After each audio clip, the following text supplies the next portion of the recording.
Good afternoon. We're entering the last session for the day, as the sun is about to set in an hour. And the chair of this session will be Professor Ruth Kark from the Hebrew University of Jerusalem, Department of Geography, same department as myself. And the first presenter here today will be Anne-Kelly Knowles. She's not with us, but through the technology of Adobe Connect, she will talk to us. And Anne-Kelly Knowles is a professor at Middlebury College.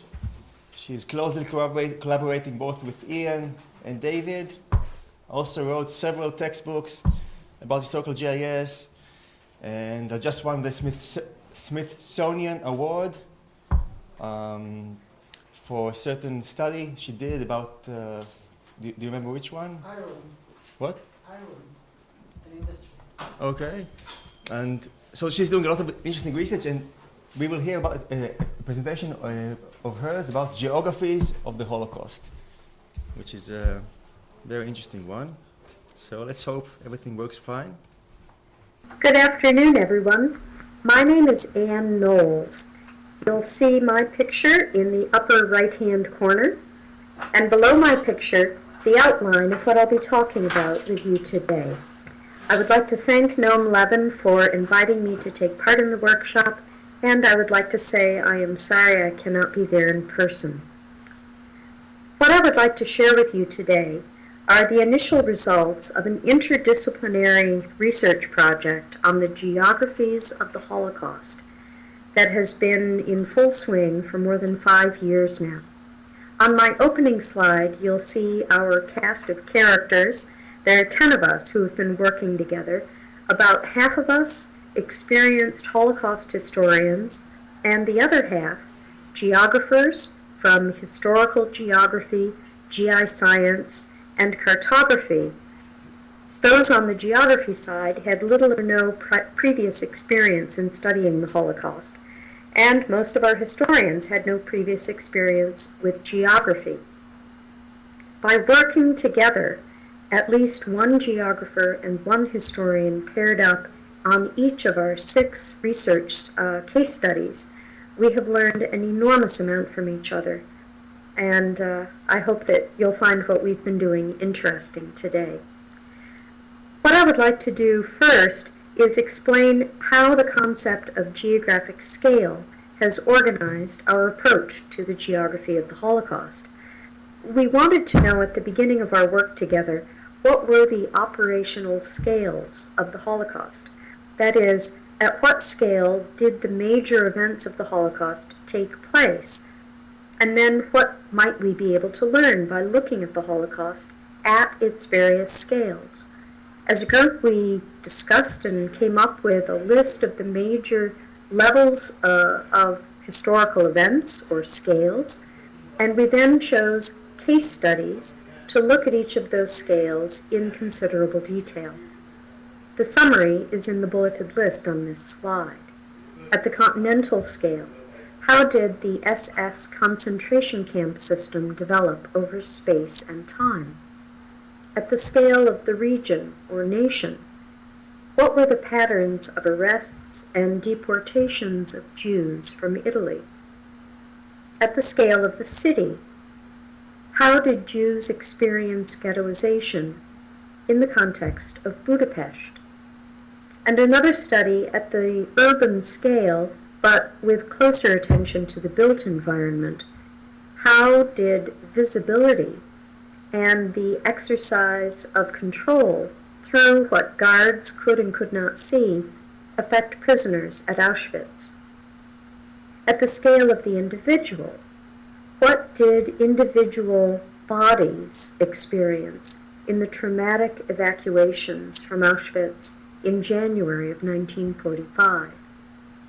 Our 6th case study looks at a number of scales, looking at the German military assaults by the Wehrmacht on civilians in Eastern Europe, in league with the Einsatzgruppen.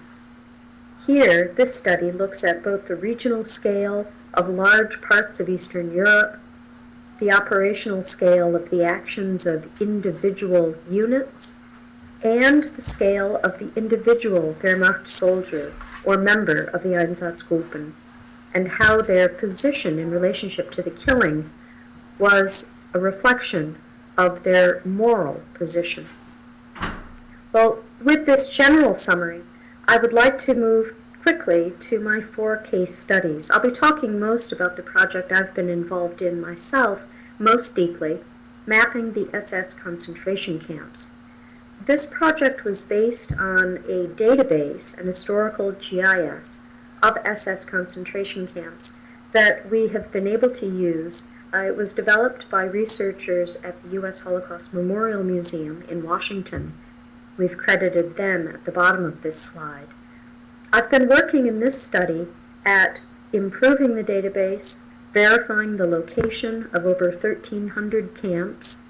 That's main camps like Auschwitz, Großhausen, Buchenwald, and so forth, and their affiliated labor camps or subcamps.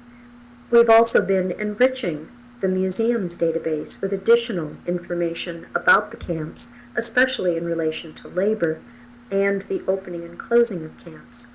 I've been working on this project with Paul Jascott, an art historian at DePaul University, as well as the other people you see listed here, many excellent students from Middlebury College, and Michael DeGroot, an undergraduate history major at Stanford University. Our key research question in studying the camps was how the system of camps developed over space and time. This slide is the summary slide summary map showing the location of main camps and their affiliated subcamps. And here you'll see, I'll try to move this pointer to help you see how this system was organized. Each large dot is a main camp, such as Stutthof, which the pointer is pointing to here, and the smaller dots of the same color are the associated labor camps or subcamps within that system. So there's Stutthof, here's Auschwitz, here's Mauthausen, and so forth. I would like to mention that the SS concentration camps database does not include a number of the most famous death or extermination camps, such as Treblinka, Sobibor, and Chelmno. Those camps and many thousands of other places of incarceration, punishment, and murder are being collected for future volumes in the encyclopedia, and we hope to include them in the database as time goes on. Now here we see a map that already makes a new point for many people, especially students, learning about the Holocaust, because it shows so many places, not just the large familiar camps, but many smaller camps as well. What I would like to show you now is an animation of this database that was developed by 2 Middlebury students, Robbie Burton and Alex Yule. And as it runs, I'll explain what we're seeing on the screen. First, the small black dots are what are called the early camps. These were places where mostly partisans, mostly men, were imprisoned for a short period of time in jails or basements, temporary places, and you can see by their quick appearance and disappearance that they were quite short-lived. At the southern end of Germany, you see Dachau has been waiting. Dachau became the model for Heinrich Himmler's new, much more expansive and much, much larger system of large main camps, which you see now developing over space. Mauthausen was the first outside the borders of the old Germany. In a future version of this animation, we will include the changing territorial boundaries. Now, by 1941, the date scrolling in the upper left-hand corner, you see the main system, a kind of empire, is pegged out, and now the small labor camps begin to appear in 1942. Moving into 1943, the system moves further east as the Jewish ghettos are liquidated, and the labor camps really explode in 1944 as the German army, desperate for arms and men, turns to concentration camp labor to keep the war effort going. And then it all collapses in 1945. Now, that animation runs very quickly, but what we found when we show it, particularly to groups of students, is that it makes quite a profound impression, very different from a static map, because it gives such a visceral sense of the dynamism of the system, when its periods of slow development occurred, and then the dramatic quickening of the pace in 1942, 43, and 44. Here is another still set of maps selected out of the animation that help us study more closely the changing dynamics of the camp's development from early in 1933 to 34, the early camps in the upper left, then in the map at the upper right, the pegging out of Himmler's new empire of large concentration camps, the Konzentrationslager. Then in 39 to 42, in the lower left, the expansion of the Reich as territory is taken over in Poland, and the Anschluss absorbs more territory to the south as well. And then in the last map, we see the height of the labor camp system and the camps all the way up to the Baltic Sea, the enormous spread of the SS camp system, which then rapidly collapses at the end of 44 and into 45. So by bringing correct historical boundaries into relationship with the camps, we can begin to talk about the geopolitics of the camp system and how the expansion of the camps related to the territorial control exercised by the Nazis. This is a different take on the SS data. Here the concentration camps are represented by the gender of prisoners. Where the dots are purple, prisoners were men and women, and in many cases, many children as well. Where the dots are a bright blue, the camps were for women, and where they're orange, they were for men. Now some camps changed over time from one gender to the other. This is the predominant gender status of each camp. And here we can begin to pick out some interesting patterns. The mixed camps in the east make sense because that's where ghettos were being liquidated and whole populations, urban populations, were being quickly taken to new concentration camps, and of course many to their deaths. Where women were concentrated, we're finding that they, supporting the historiography, were primarily being brought to work in industry. But with men, it hasn't been quite so clear-cut. Labor camps that were predominantly male, we're beginning to find, were those that were most engaged in construction. Now, while this makes sense to a certain extent, and historians have known that men were preferred for construction for obvious reasons, what's interesting in this map is that here we're just distinguishing between labor camps for construction and labor camps primarily for the manufacturing of arms. What we have found by closely interrogating the database using GIS to answer our questions is that far more camps near the end of the war were involved in construction than in armaments. The Nazis were famously building some very ambitious armaments factories that were not completed by the end of the war. But we have found that even more small-scale construction was absorbing labor for the Reich. This raises some new interpretive questions because historians have emphasized the use of prisoners in arms manufacturing so strongly in the final period of the Holocaust. We think we have some new findings here. And the last visualization is getting at more of the geographical relationships, really, between main camps and subcamps. Here, using straight-line, sightline analysis in GIS, we're really just visualizing the distance. So the straight line as the crow flies distance from each subcamp to its main camp. You would expect subcamps to form a sort of constellation around the main camp, and many of the camps have that sort of basic relationship. But there are some very interesting outliers. I'm sorry my pointer is not working at the moment, but if you can take your eye to the sort of pale brown cluster in northern Germany near the old border with Poland, and you'll see there's an extremely long line streaming to the east. That line is going all the way to a little black dot at Kiev. This is the system of Sachsenhausen. Sachsenhausen had a labor camp in Kiev. Why is the question? Why a relationship over such an enormous distance. And there are other outliers. Ravensbrück had subcamps far in the south that were much, much closer to either Dachau or Mauthausen than they were to the main camp at Ravensbrück. What explains these exceptions of distance? Was proximity unimportant? Were social relationships, business relationships between those running the subcamps and the main camp more important than the convenience of distance? New research questions have been generated by this kind of visualization. Quickly, I'd like to show you a few historical maps that we've also used in this study. The United States captured many maps that were created in Germany. This is one example, an American translation of a map of the distribution of the iron and steel industry circa 1941. This map was made by the Secret Service Information Service in the United States, the OSS, and it captures a great deal of industrial information.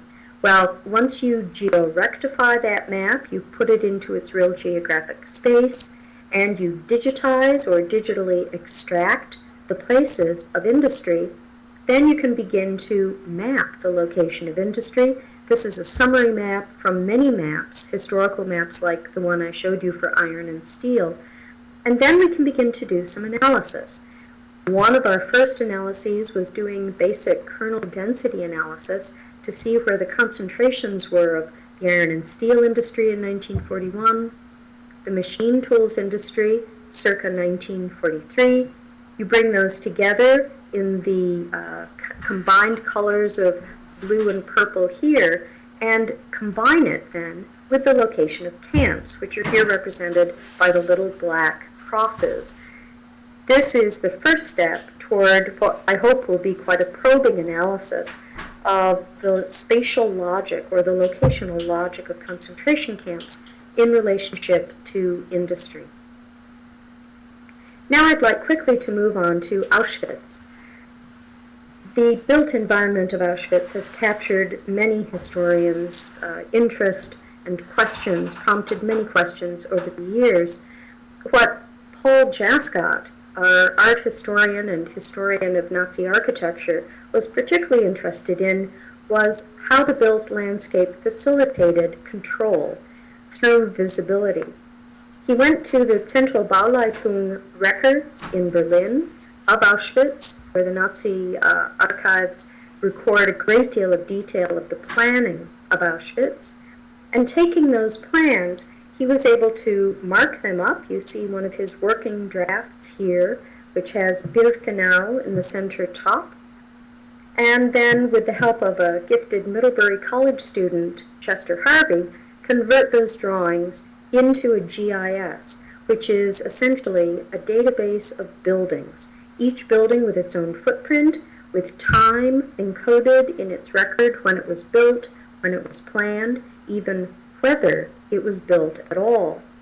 Chester also did use some architectural software called CAD to create three-dimensional renderings of key buildings like the crematoria, and this became important in our first model, here not quite complete, of Birkenau.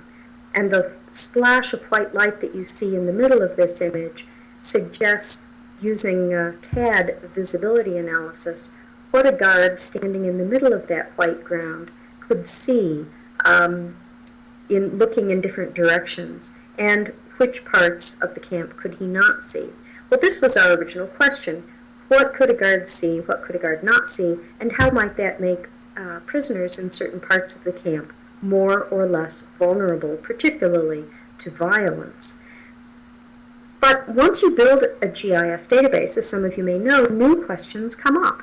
And the question that came up for Paul Jascott was, well, if we have time in the database, can we ask it to show us which buildings were planned but never built, which might help reveal the gap between Nazi ideology and the actuality on the ground?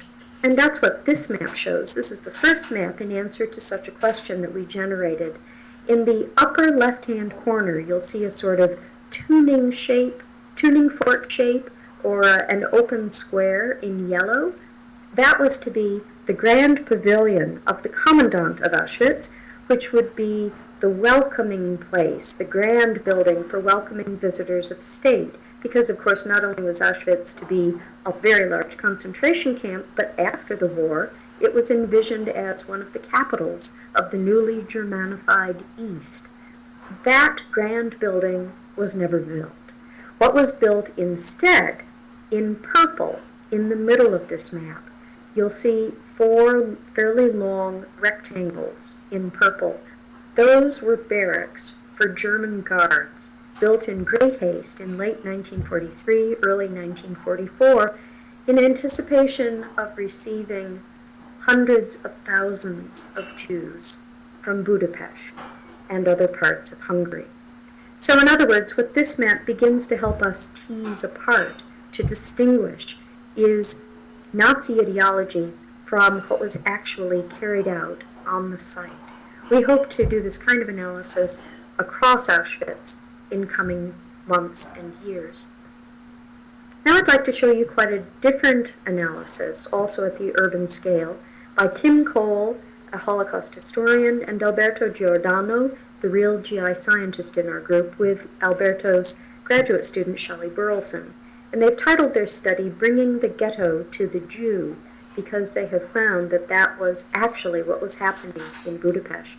I hope that you'll read our book, The Geographies of the Holocaust, to get the full nuance of this rich and complex story, but I'll just give you a quick summary. This first map uses red outlines to reflect how Tim Cole conceived of the Jewish ghetto at Budapest.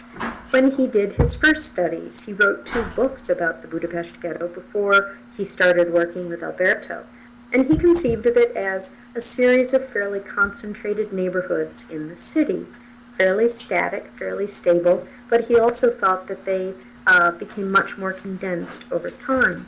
Well, when he started working with Alberto, Tim went back to the archives, brought out new sources in order to help Alberto create an address level, that is, individual house-by-house level GIS of where Jews resided. And here you see 2 colors because the little green triangles show Jewish residences, that is, where Jews were allowed to live, for just 1 week, from the 16th of June to the 22nd of June. Then the city ordinances changed, and new residences, although some were duplicated, were named in June until November 44, and those are shown in red. So this already is beginning to show the changes in the dispersed Budapest ghetto, which is quite different than Warsaw, for example, or Łódź. There was no wall surrounding the ghetto in Budapest.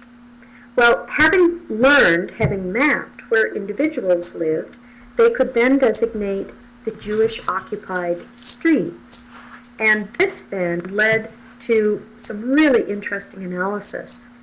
They became very interested in trying to find surrogate ways of understanding when Jews were out in the streets and how many non-Jews would have seen them. This is one of the great questions of Holocaust studies called the bystander problem. What could people actually see who were so reluctant to leave any sort of written record about what they witnessed during the Holocaust or in the ghettos?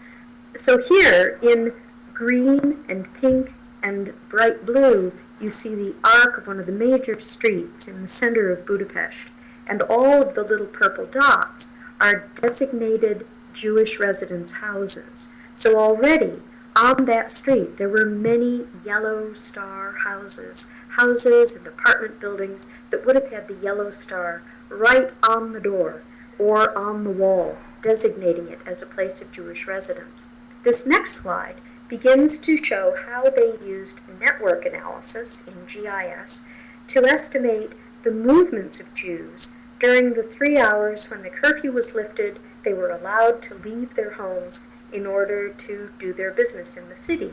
And this picks out the simulated flows of Jewish people on foot, because they weren't allowed to ride the streetcars, to get to the market halls to buy their food. Already in the thicker brown-filled streets, you begin to get a sense of the movement of people and their exposure to passers-by and people in buildings watching them walk past.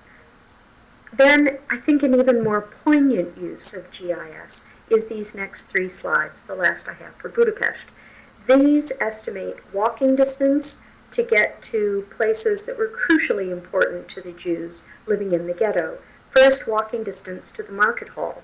The very pale color in the center is up to 30 minutes from a residence to the nearest market hall. The tan color up to an hour to get to the nearest market hall. Beyond the tan are houses from which it would have taken more than an hour. And if you consider that people only had 3 hours when they could legally be out on the street, one begins to get a sense of how desperate the search for food might have been for people living beyond the 1 hour distance. And here we have walking distance to a legation, where Jews would have a chance to get papers to allow them to escape Hungary. Here there are many more houses beyond the 1 hour limit in one direction.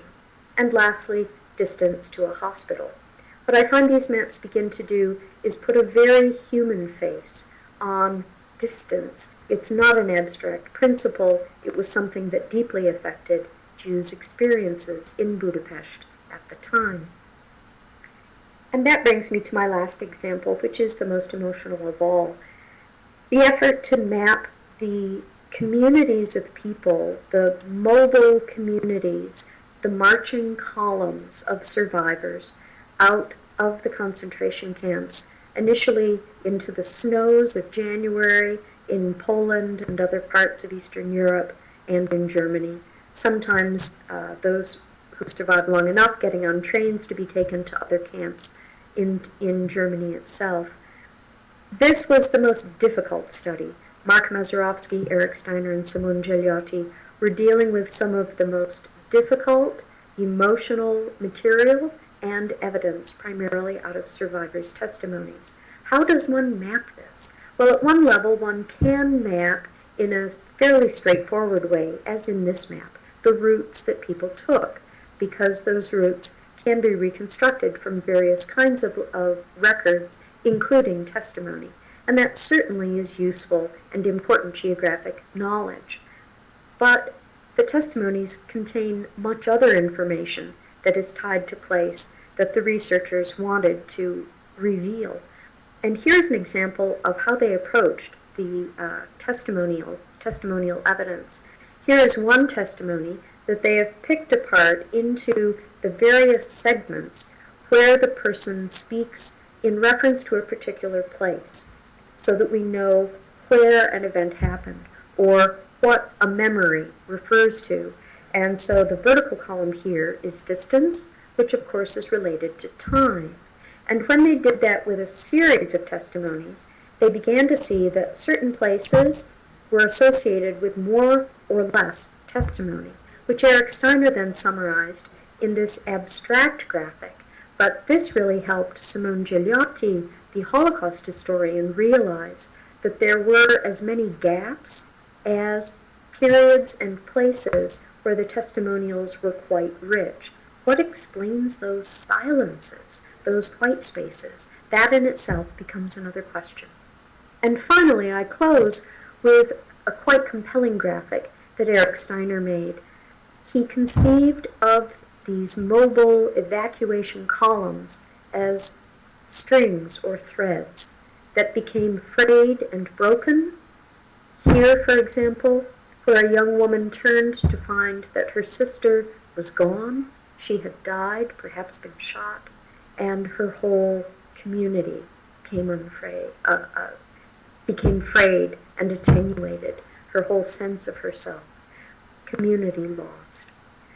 This, I think, has as much of a place in the visualization of the Holocaust as GIS maps. And in fact, without having gone through all of the work of very closely working with evidence, with maps, with data, I don't think this kind of visualization possibly would be possible. And with that, I would like to close. Again, thank you very much for your attention, and I look forward to corresponding with any of you who would like to ask questions or make comments on this presentation by email. Thank you so much. I thank Anne for the very important presentation and topic. I myself have been exposed to the systematic actions of the Germans in Auschwitz, Birkenau, and Treblinka. And it's a pity we cannot ask her some questions, but one of them that I would ask is how many concentration camps and working camps were there all together? So maybe, I suppose we can email and find. Right. Okay, we still have a long session in front of us, 20 minutes for each presenter, and if you want to leave 2-3 minutes for questions, it will be great. There's a slight change in the program. Lavi Shai will begin, and then Mitia Frumin. So I invite Dr. Lavi Shai from Yad Ben Zvi Institute in Jerusalem. He is the director of the photography collection of Yad Ben Zvi, to give us his presentation on historical photos and GIS, methodological and content issues demonstrated on the Bab ez-Zahira neighborhood. This is a Muslim neighborhood in Jerusalem, 1850 to 1948. Lavi, please. First, I would like to thank Noam Levin for inviting me to lecture in this workshop, and to Professor Ruth Karg, who assisted me very much in the study, which I will present now. In their thorough and comprehensive article to date on the Muslim newly built neighborhoods outside the walls of Jerusalem in the late Ottoman period, Ruth Karg and Shimon Landman described a linear process of development, which was divided into two sub-phases: the kusur phenomenon and wealthy harb houses. The kusur phenomenon, kusur were fortresses-like buildings or semi-agricultural castles that were built by rich Muslim families on Jerusalem in the middle of agricultural lands, and guarded these estates. Sometimes there were also facilities for processing and preserving the produce. In addition, they were used by the owners as summer resorts. These buildings were scattered all over the area outside of the old city walls. The wealthy Arab houses were villas that were built at a later stage by wealthy families on the agricultural plots they owned. They were built sporadically based on clan, mostly north of the old city. As you can see here, the Bab ez-Zahira neighborhood is one of 5 major neighborhoods searched. In my dissertation, I described a new research method that I used to revisit the process of Muslim moving outside the walls of the old Jerusalem. I focused on one major Muslim neighborhood north of the old city, mentioned by Karg and Landman, Bab ez-Zahira. I defined the time period under study as from 1850 to 1948. The goals of my lecture would be to present the research method, to discuss methodological issues in using GIS, to show possible research connection between GIS and historical photographs, which were the focus of my study. I will conclude by presenting some more possible application of this research method that I have only partly explored. Up till now, I saw that most of the lecture were very wide-ranging states, continents, etc., while my research was more focused. It's more like a micro geography or local history case study, and has a much more cultural bent, would be in a way more like Professor Budenheimer suggested, taking to geography for humanity. I was trying to see how the neighborhood developed, and not asking only geographical questions, also cultural, social, but the lecture would concentrate mostly on the methodology while using the GIS. Okay, so the research method includes creating a regional chronological cross-section cross-referencing different types of sources, especially maps, historical photographs, and field research. And of course, using a geographic information system as a tool for collecting and analyzing data and for displaying the results of the ez-Zahira case study.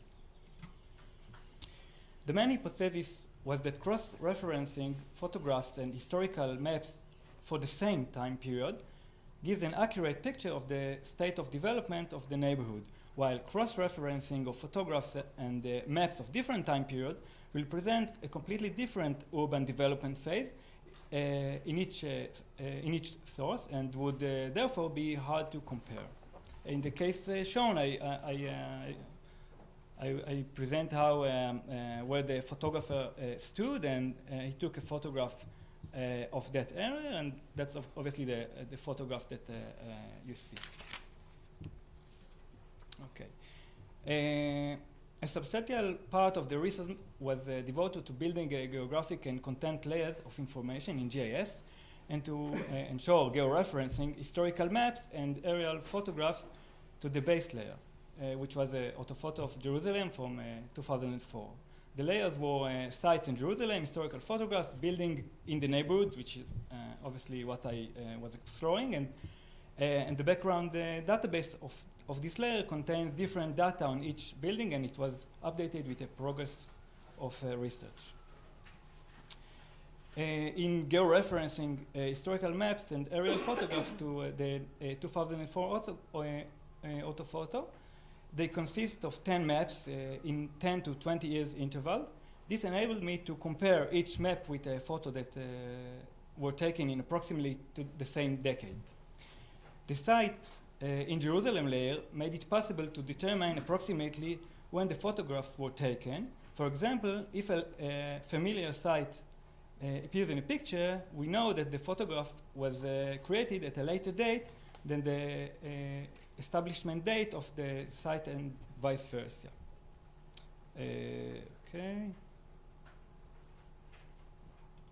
Okay, this you can, it is, I explain it here. Okay, I created a layer for historical photographs and cross-checked it with the sites layer as a means for dating sites, buildings, or photos.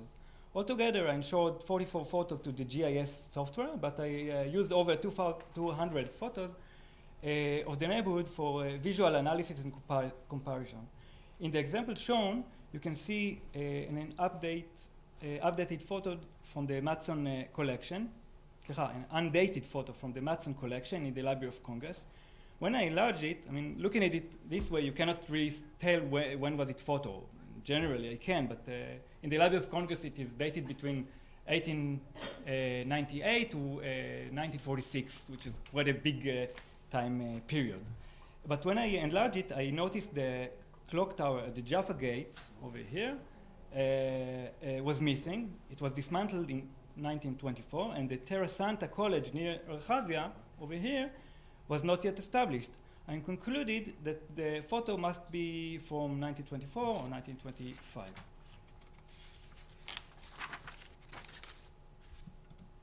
Okay, then I had to create polygons for each photograph. Well, describe it in detail, but generally I had to identify the familiar buildings in the boundaries of each photograph, left, far distance, and the right, and then I stretch lines to connect these buildings on the map of the aerial photo or a map. I established the place where the photographer stood as a point where the line intersects. I drew a polygon that represents the area covered and shown in the photo, and finally I linked the polygon to a photograph so that clicking on the polygon opens the photo or its database record. And it's explained here. This photograph was from around the beginning of the 20th century.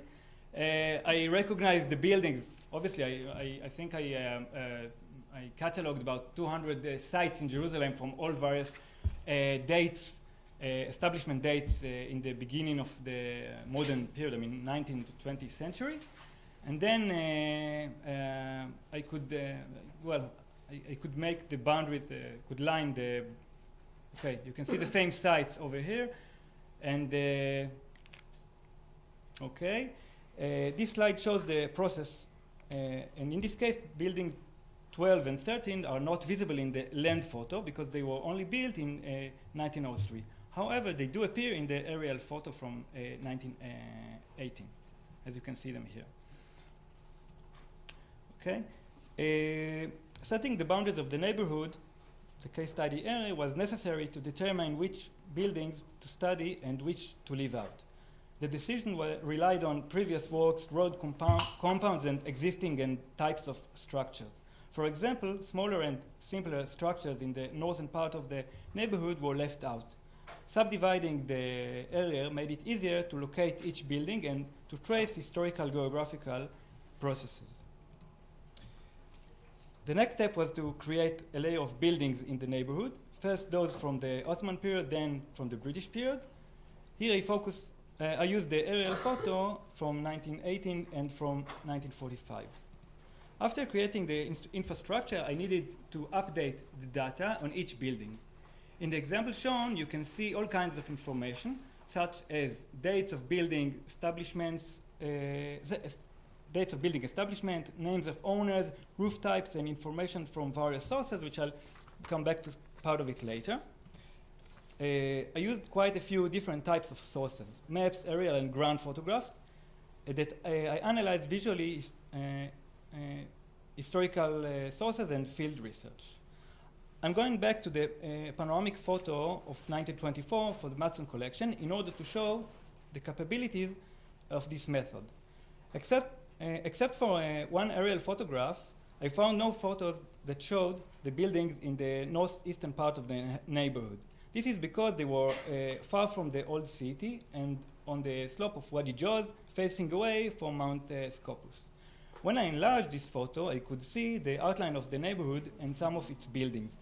On the right, near the edge of the negative, I could identify the northeastern slope structures, but were these the structures I was looking for?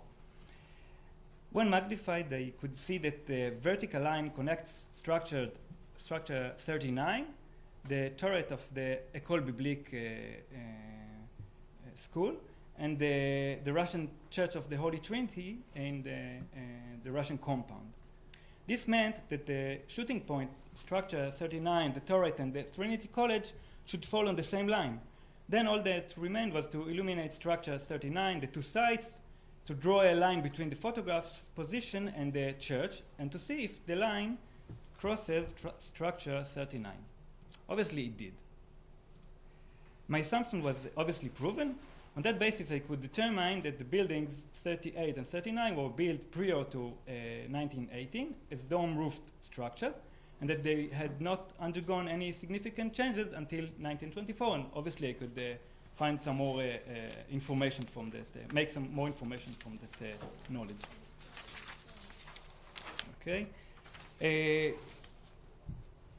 Among the methodological problems I confronted was the inaccuracy of some of the historical maps and distortion caused when I showed them to the 2004 orthophoto. For example, in the map of Conrad Schick from 1894 and the map of Louis Vincent from 1911, some buildings are not marked at all, while others are not in their correct place or are shown larger in size than in reality. A similar problem occurred with aerial photographs from 1918 and 1945. Location of buildings on top of these photographs did not always coincide with its real location. Therefore, I prefer the more accurate mandatory maps of 1926 and 1947 for marking the historical buildings. And as you can see here in the Conrad Schick, the buildings are on the wrong side of the well, actually there's a street here that's on the wrong side. You can see there's a problem of size and location.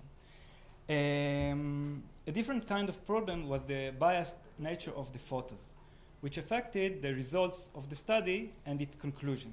Most of the photographs of the ez-Zahira found until now were made by Western photographers, photographers, Christian and Jews, local and foreign. Many of them documented the neighborhood at random, unintentionally. They had a commercial purpose to answer Western interest. Local new residences were not important to them, and therefore they were often not documented at all.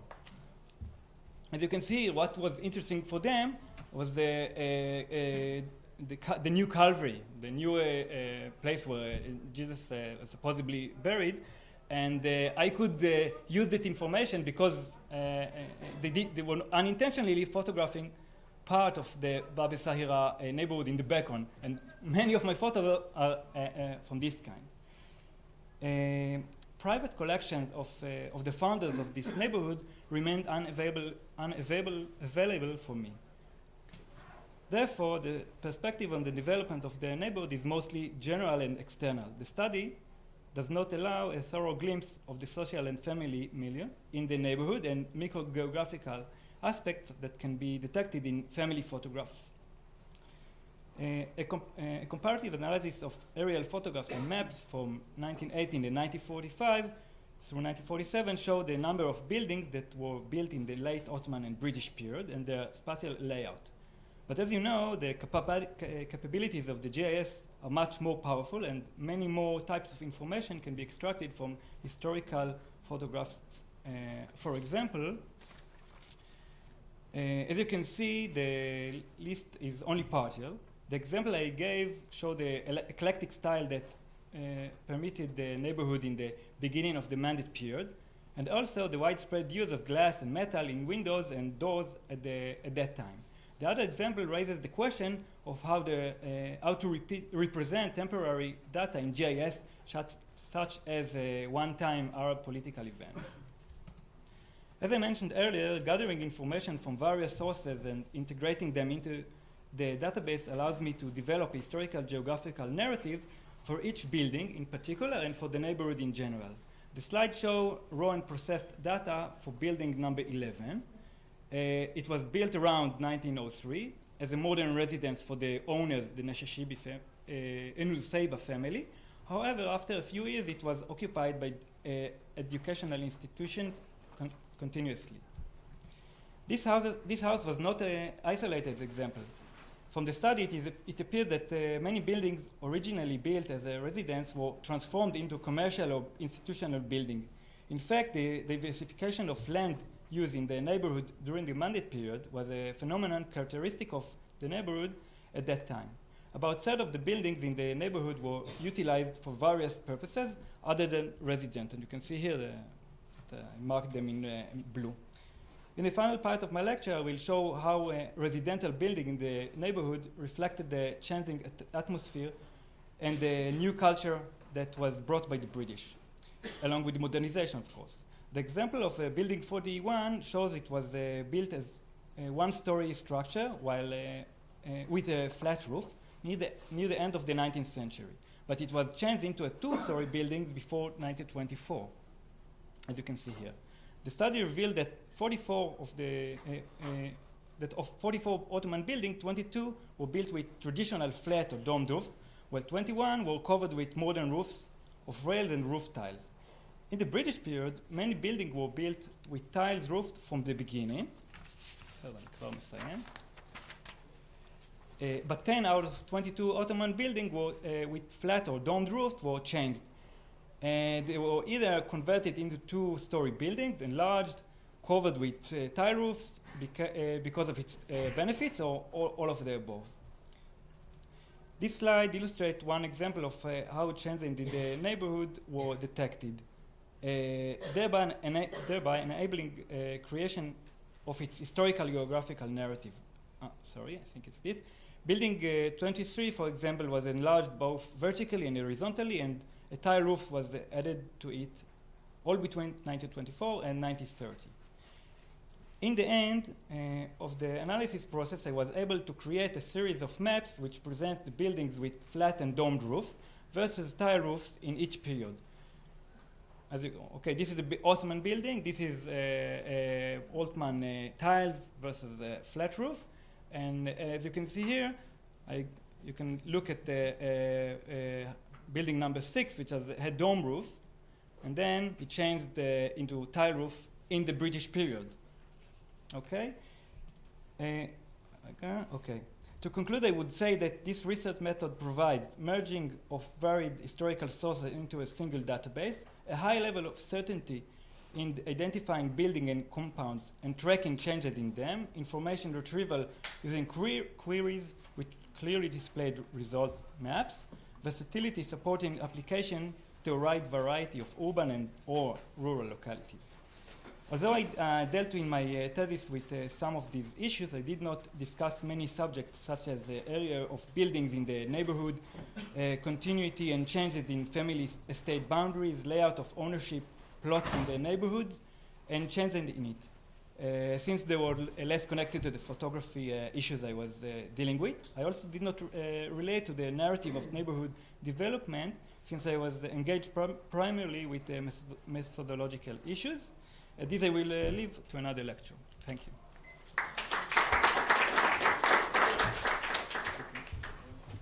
Thank you very much, Lavi. We have time for one short questions. No questions? Thank you very much. So our next presentation is by Dr. Mitia Frumin from Lander Institute in Jerusalem. And he's taking us another century back to the 70s. I remember when I was a young student in Middle Eastern history, we started our course with this war between the Russians and the Ottoman Empire. And until now, I remember the agreement that was made at the end of this war, which was called the Kuchuk-Kainarji Agreement, right? Please. As Ruth said, part of this work which I'd like to present today started during my PhD project in the Hebrew University. That's why I put this affiliation and not my current college. And it was done in cooperation with Professor Michel Davier from University of Tours.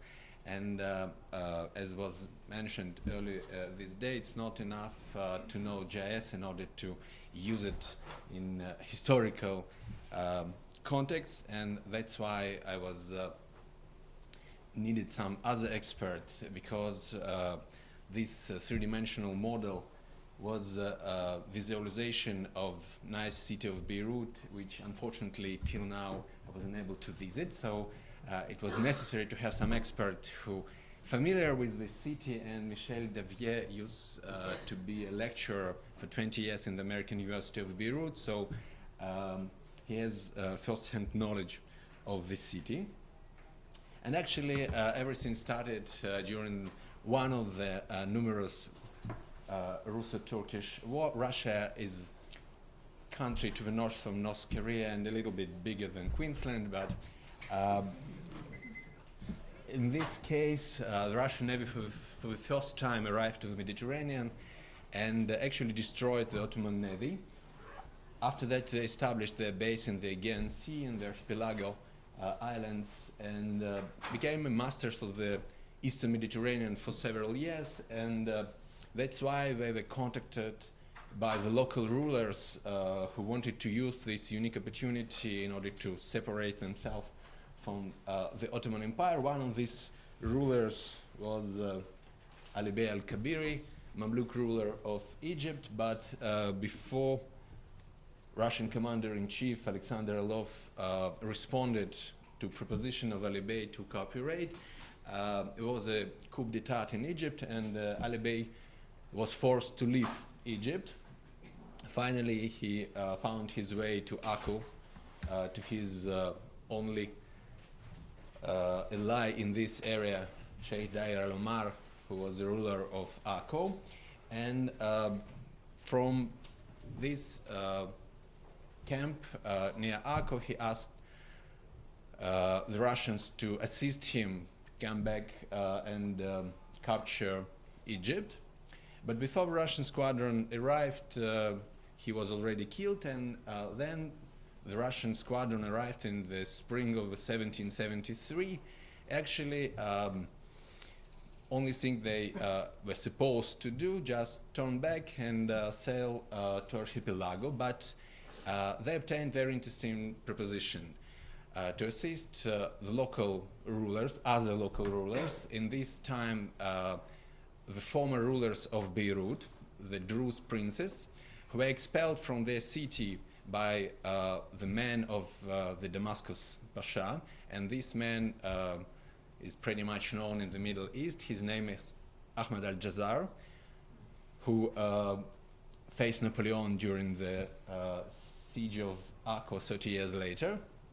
So the Druze princes asked the Russian squadron to intervene and help them to conquer Beirut, and they promised 300,000 piastres for not plundering the city after that. So they agreed. Russian squadron moved to the area, and after several months of fighting and siege, actually they arrived to compromise, and Ahmad al-Jazar was allowed to leave the city. And then Druze princes said that they do not have money to pay. That's why the Russians decided to stay. And they occupied Beirut for 4 months until they got 2/3 of the Somme and actually left. During this time, they also mapped the bay. This is one of the 3 maps of, they called it Syrian coast, coast of Lebanon, Saida Bay and Beirut Bay maps, and also map of Akko in this printed atlas, which appeared in 1788. But besides this printed map, there is another very interesting map which is kept currently in the Russian State Navy Archive, which was made by von Pahlen, one of the Russian engineers. Actually, it was deputy commander of Russian garrison troops in Beirut. He originated from the German-speaking provinces of the Russian Empire, so von Pahlen, actually German name.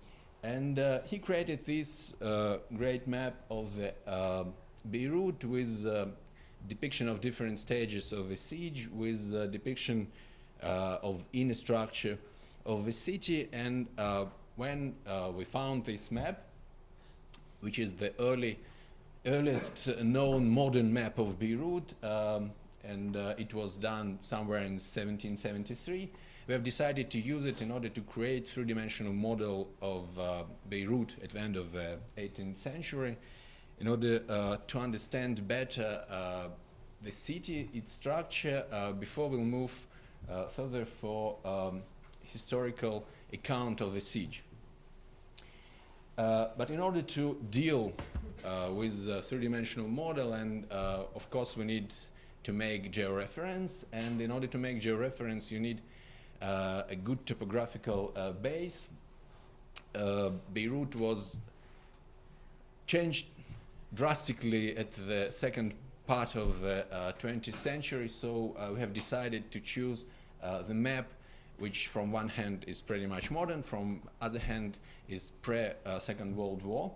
And we found a very nice map of Beirut in Iran Lahore collection, and actually it's a part of another project of National Library of Israel, 2 big cartographic projects we mentioned here today, maps of Israel and maps of Holy Land and maps of Jerusalem.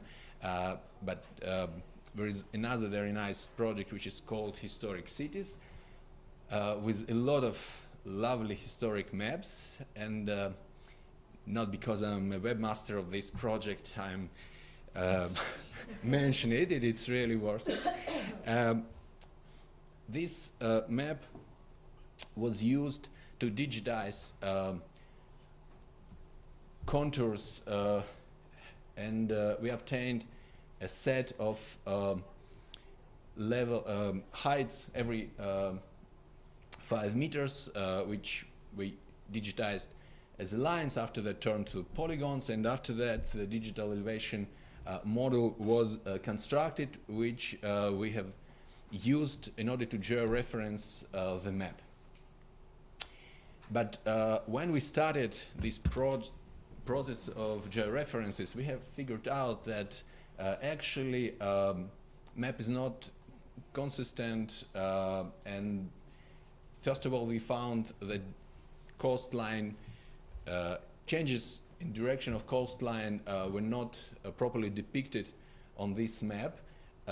When we compared this map, manuscript map produced by von Palen with a printed map, contemporary map from the Atlas of Archipelago, we have found that actually it's possible to make not bad georeferencing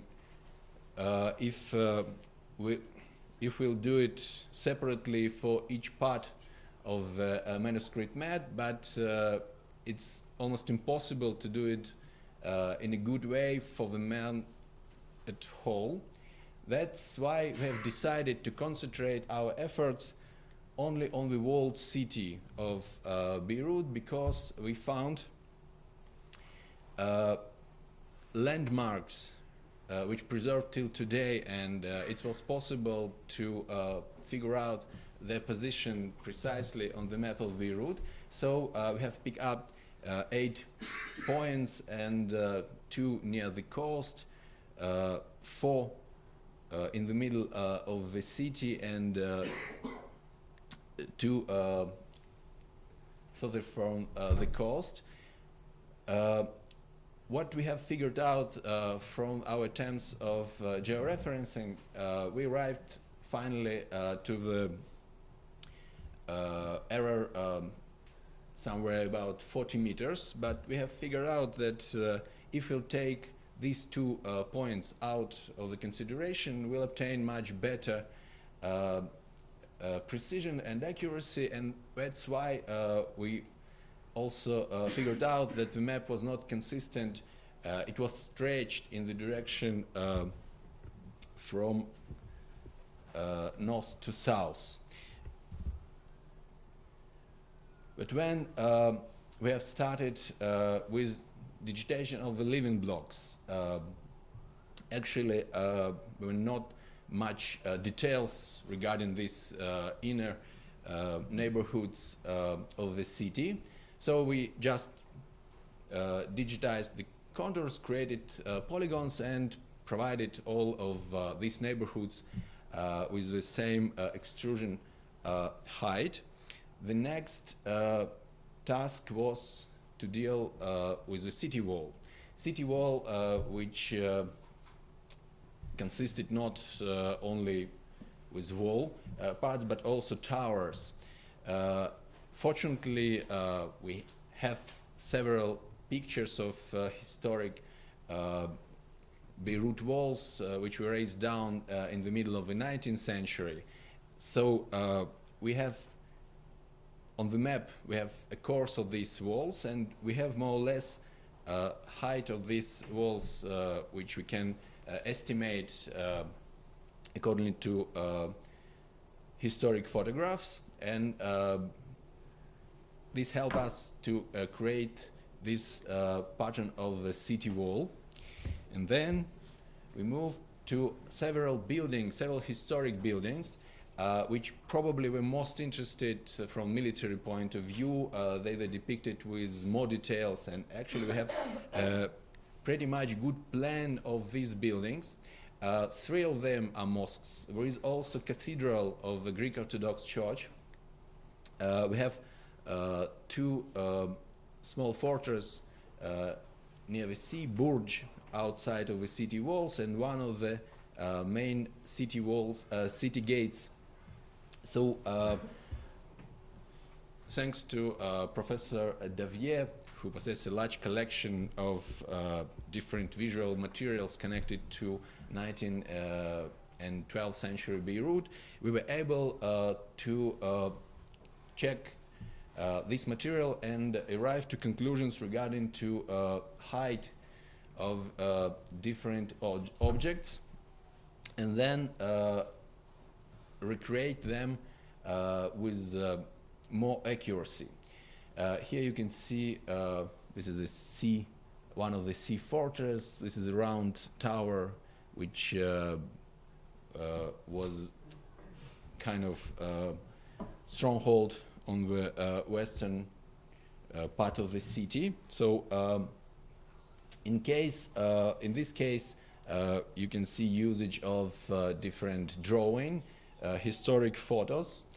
Part of this building, as we say, preserved till today, so we have a lot of postcards depicting minarets of three mentioned mosques.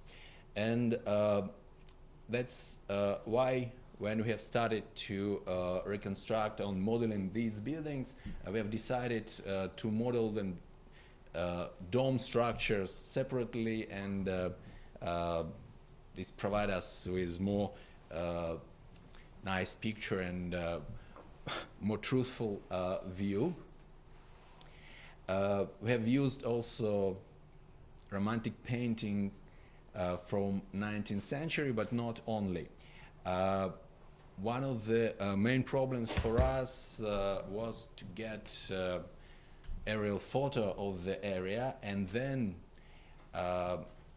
former Lebanese Prime Minister Rafik Hariri was killed by a car blast in the middle of Beirut, and on the next day all newspapers were full of aerial photos of the area. So I think if international inquiry will continue their work, they will arrive to the only person who really benefited from this killing. It was me, because we got this nice picture. And on this picture we can see nicely the Greek Orthodox church, and you can see this is taken from aerial photo. This is plan of this place on the Russian map, and it helped us to reconstruct this building more accurately. So after all these works were finished, we did obtain a model, three-dimensional model, and then we asked ourselves, our georeference was not accurate, not exactly accurate.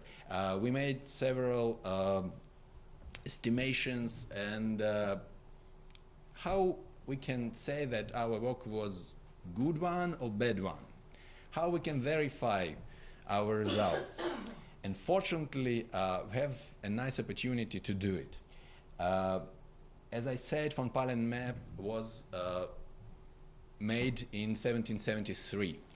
A year early, another Russian man of war arrived to Beirut and was engaged with bombardment of the city. And on board of this man of war, which is called Shebeka Grece, in the logbook of this ship, we found this seafront view of Beirut, which has allowed us to take our model, to turn it and to make a look from the sea toward the city, and compare what we see on our model with what was seen from the desk of Shebeka Grece.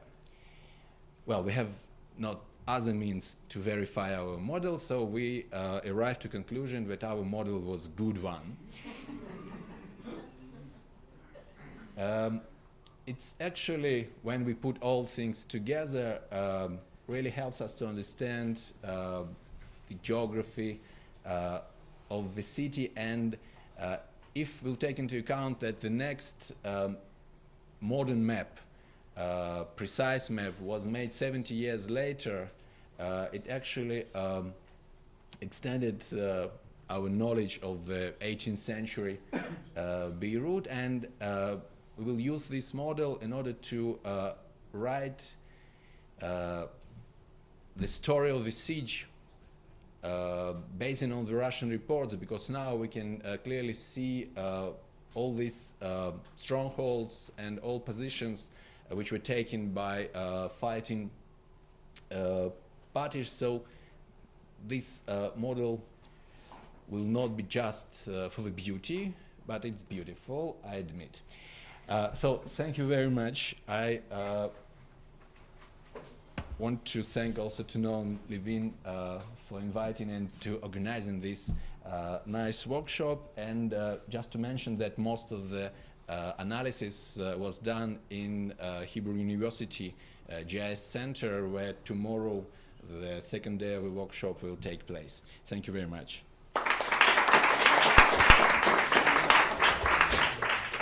Thank you very much, Mitia.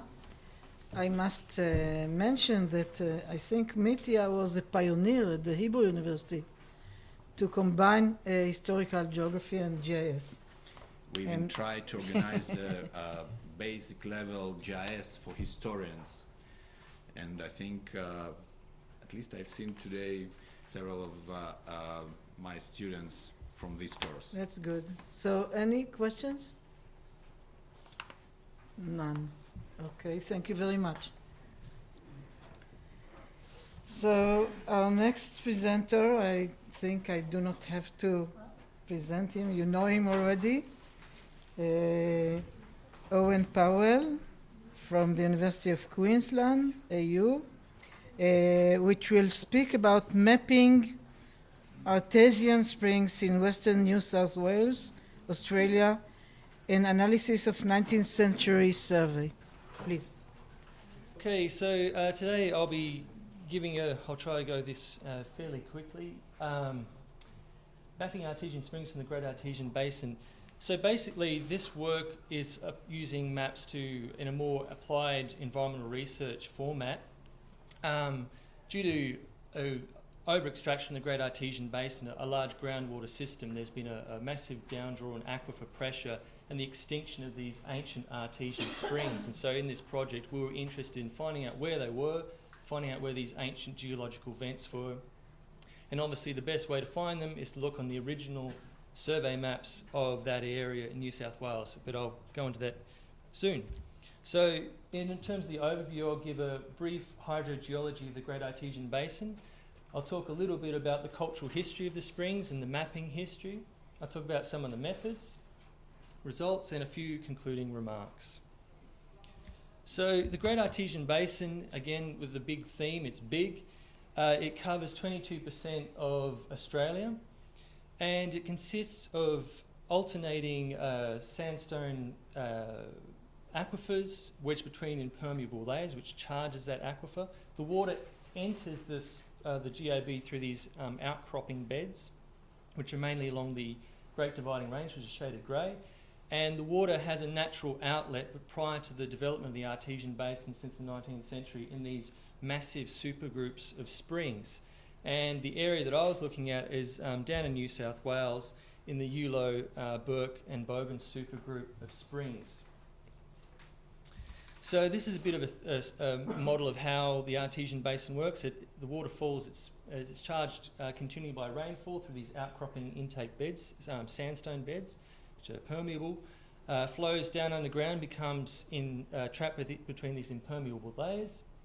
Artesian bores, or flowing artesian bores, comes about when you break that impermeable layer, and due to the hydraulic gradient of the Artesian Basin, they become flowing. Or alternatively, springs comes through geological faults, or where the intake beds rise up to the surface and you get these mud springs. So in terms of the cultural history of springs, it obviously are very important for Indigenous people. There's estimates of Central Australia being occupied probably since the last 30 or 40,000 years. And so in an arid environment, obviously artesian springs are very important. And anywhere near these springs, you'll see these masses of archaeological material, stone flakes, grinding stones, literally thousands upon thousands of material. The other aspect which hints to the cultural significance of these springs to Aboriginal people are these beautiful Indigenous names, unfortunately many of which we don't know the meaning of yet, but things like Yantabulla, Bunavinya, Yultu, Bingawilta, and my favourite one, Widjigalaganbone. while I was saying that a lot of these springs we don't know their correct pronunciation, they change over time, but while we have lost some of that information, places like Cuddy, for instance, which means bad water, it's an inactive vent, but they have stories about these springs. Cuddy is probably more famous for European Australians as one of the most important sites of Pleistocene megafauna, so giant kangaroos, giant wombats, existing throughout that entire spring. Being a naturally swampy, muddy ground, for thousands of years they'd come to this spring and getting trapped, and so the entire area is full of these ancient bones. The Aboriginal story of this place, again getting back to this alternative notions of mapping, the Aboriginal story went that there was a large gum tree 10 miles to the north along one of the creeks where a pair of eagles lived, giant eagles, and they'd fly down and take away the young children of the Aboriginal tribe. And eventually they got sick of these troublesome neighbours and went down and cut down the tree. And when they cut down the tree, they found that the tree was in fact hollow, and water started gushing up from this giant tree and then flew 10 miles through the air and deposited the bones and the water right in Cuddy Springs. So there's a rich history behind these for an Indigenous perspective. The cultural history of springs is also very important for Europeans in terms of that these were the pathways of invasion and settlement in the semi-arid and arid interior. This is a map of one of the major roads now, and it's invariably a product of these artesian springs. It follows a series of Youngerina, Bunavinya, Kalawilali and Yantabulla, and then a secondary line along that dotted line goes up through Coonbilly, Pullamunga and the Thururu mud springs. But these springs are all invariably extinct now, and so this is a strange kind of relic from that important past of European pastoralism and industry with artesian springs. Zooming into Yantabulla or Yantabulla, depending on which one you want to call it, it provides us even closer association of European history with artesian springs. It was originally set up as a very remote pastoral outpost and then eventually turned into a town. And you can see there the Chinese garden. Chinese people were all throughout the interior, often as gardeners, providing the only bits of vegetables that they would ever eat out there. And you can see there an inactive vent at the top, probably near the Chinese garden, me staring down a well, and a series of other ancient vents around there. So again, a close association. So the last thing I'd like to say about the cultural history is that they were important in terms of the geological understanding of the Great Artesian Basin. For a long time, or at least from the 1870s, there'd been this growing speculation of a vast groundwater system in the interior of Australia. And springs were obviously the way in which they could guess where this groundwater was. So when they started introducing boring rigs into the western districts, the first place that they would drill these bores to find the water was in fact at these springs. So Wee Wata Spring was invariably the first great artesian bore. And while it was a fairly modest bore at the time, as I said, it gave an idea about where the water was. The development, the Americans were far more thrifty and ambitious with their drilling rigs, and in the pursuit of oil reserves in North America, and they developed very big drilling rigs, such as the Pennsylvanian. And what really was the catalyst for the proliferation of bores in Australia was the introduction of these giant rigs, which by drilling deeper down, sometimes up to 300, 400 metres, whereas Wee Wata Spring was perhaps only 30 or 40 metres, by these deep bores, they found rich supplies of artesian water, leading to this massive expanse of an exploitation, leading to the downgrade of springs. So we're basically interested in springs, one, because they give us an idea of the underlying geology of the Great Artesian Basin, so it's filling in a bit of a missing gap. They're also important, I guess, for cultural heritage, and also rare and endemic species live in these springs, so it's interesting to us to find out where they are. So to find out where these ancient springs are, we examined the original survey plans from the late 19th century and a series of sheet maps and later land administration maps. We georeference them and record the map accuracy. And then in terms of field analysis, we would use these rough coordinates and to find out where these springs might be where in the landscape, and would ground truth these springs. So we'd drive out there in the middle of the scrub with a GPS going 3 kilometres out there, there's a spring, and then would sort of march off into the bush. And would take a handheld GPS to reference them, and also a high resolution differential GPS, and would verify whether there were inactive or active vents. So in terms of the map analysis, this is one of the really old maps. We found that these artesian springs obviously turned up on the two types of oldest maps, the very, very old ones and the ones from the 1890s and early 20th century. And first of all, the challenges of georeferencing is that these very old maps sometimes don't have very sound reference points. They're very basic, rudimentary survey plans. Aside from that problem there, you have to sit there and go blind staring at these maps to find out where these springs are. But here we pointed out that we have a series of springs which we can go and get a rough coordinate, go out in the landscape and look for. So the larger maps, they're found to be easier to georeference. These are late 19th, or the next series of old maps, easy to georeference, more control points you can put on them, but sometimes just putting here, because there's been a discussion, damage to the map, so we'd only georeference the valuable part. God, there's so much text.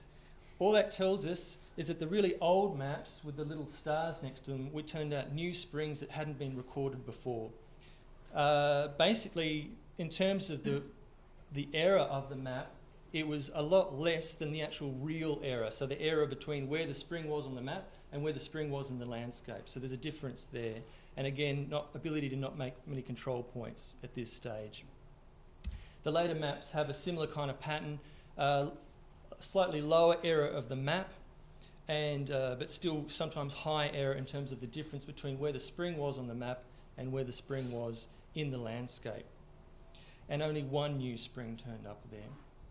So basically, by this process, I'm pretty confident we've looked at just about every single artesian spring in New South Wales and found several more.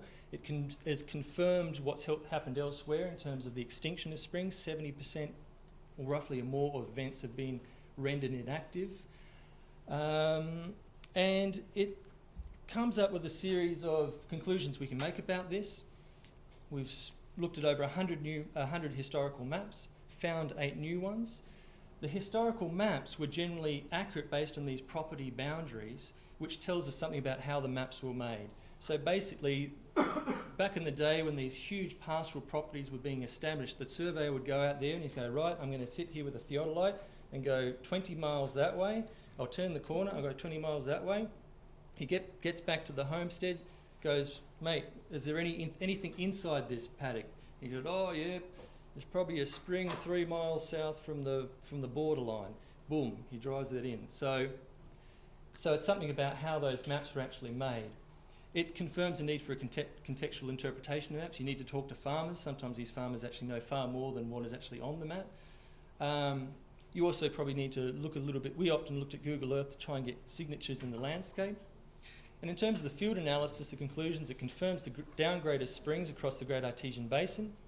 Recent bore capping processes to restore aquifer pressure haven't had a noticeable impact as yet. It's filled in the missing gaps of the GAB puzzle, and it's provided an accurate spatial database to assist the potential management and restoration of springs. And to wake everyone up, I put up this terrible photo of me pretending to be Priscilla, Queen of the Desert, on the back of the four-wheel drive. Is there any questions? Maybe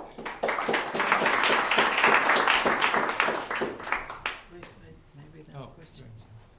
Thank you. Owen, any questions? What is happening with these GIS discussions? You don't debate at all. I'm surprised. Right. So our last person, but not least, is the one who, besides Noam, I think worked very hard. All our guests from abroad actually worked harder than we did. But Ian Gregory will talk about bringing texts to GIS exploring landscape appreciation through historical writing. The Lake District, right? Yeah, the Lake Please. Yeah. Okay, thanks. Yeah. This one. Okay. So thank you very much to those of you who've stuck it out to the bitter end. I'll probably keep this relatively brief so we can get away a little bit before 6 o'clock. I'm hungry. Yeah. So in the presentation I gave before lunch, I was talking in a fairly abstract and technical way about some of the kind of things that we could do if we had large bodies of text within a GIS. What I want to talk about here is a pilot project that really led me into that thinking, which was just looking at a much smaller amount of text and trying to explore what we could do at it, what we could do with it from an applied perspective, not so much in terms of what the technology would do, but how we could actually make a contribution to knowledge through using these sorts of techniques. I'm changing the emphasis then a little bit to look at more what GIS has to offer, in this case to understanding historical writing. So it's moving into literary studies a wee bit, rather than talking about the more technical aspects. So what we did was we got a little bit of money from the British Academy. When I say we, I mean myself and two colleagues who were then in the Department of English and Creative Writing at Lancaster, David Cooper and Sally Bushell. And what we did was we decided to take two descriptions of early journeys around the English Lake District. One by Thomas Gray in 1796 and one by Samuel Taylor Coleridge in 1802. There were two reasons for choosing these. The first was they were quite short, 9,000 words and 10,000 words, and we didn't have much money, so we had to use quite short accounts. I'll come on to how I think we can use much longer accounts later. But the second was they were actually quite interesting in that they were both early accounts of journeys around the Lake District, but they were from very different literary perspectives. Thomas Gray's was seen as one of the first picturesque tours. The picturesque movement was a very important movement in descriptions of landscape, in that the basic idea was that you were very much a tourist and a detached observer of the landscape. So you'd move from one viewing station to another viewing station to another viewing station, usually moved by horse and cart, and you'd get out, you'd admire the landscape at that point, hop back in, off to the next place, admire it from that point, and so on and so forth. Coleridge was, along with Wordsworth and other people like that, were members of the Romantic movement, which was both an evolution of that and a reaction against it, a move away from that, in which the writer became far more of a participant within the landscape rather than a detached observer from it.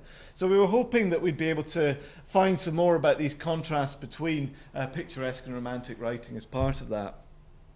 So two things we were going to do. Well, the main aim of the project, if we hadn't managed to achieve that first aim, we'd have had a very short final report to write. So it wasn't really to do that. I was confident we could. It was really to ask what could making a GIS of text have to offer to literary research.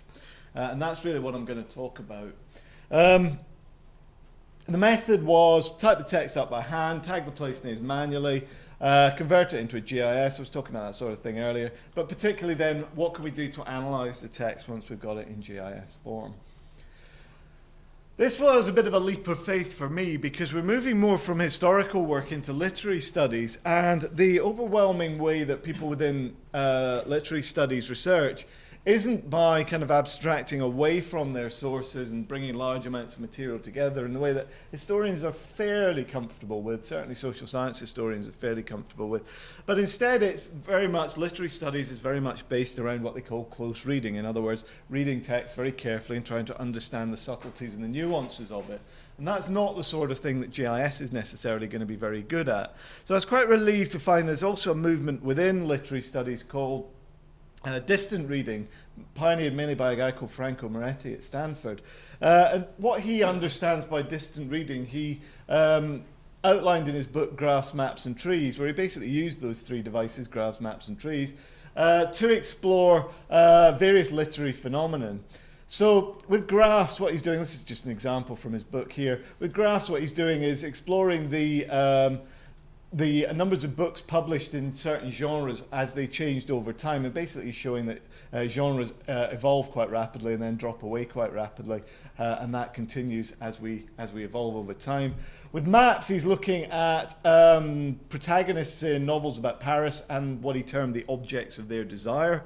So he was mapping where the protagonists were and where the, quote, objects of their desire, whatever that means, unquote, were found. And with trees, he's exploring how the evolution of the ways that clues work in detective novels. So some of these are basically branches that die out, where others are branches which evolve over time. And that's all very well. I'm kind of convinced by the graphs in particular. That's not very complicated. But the maps, it just struck me that the amount of work that must have gone into producing that one single map probably made the idea of distant reading not work, because you really have to get involved in the subtlety and the nitty-gritty of the text to produce maps like this. So I wanted to see whether we could do this distant reading idea using GIS. Just a little bit about the Lake District. It's an area of the northwest of England, quite a small area. Lancaster's there, so we've got a lot of research interest in the Lake District there. It's actually quite a small area. It's only about 50 miles by 50 miles square, something like that. But obviously it has a very rich literary history, of which William Wordsworth's the best known, but a lot of romantic and picturesque writing was going on there at the same time.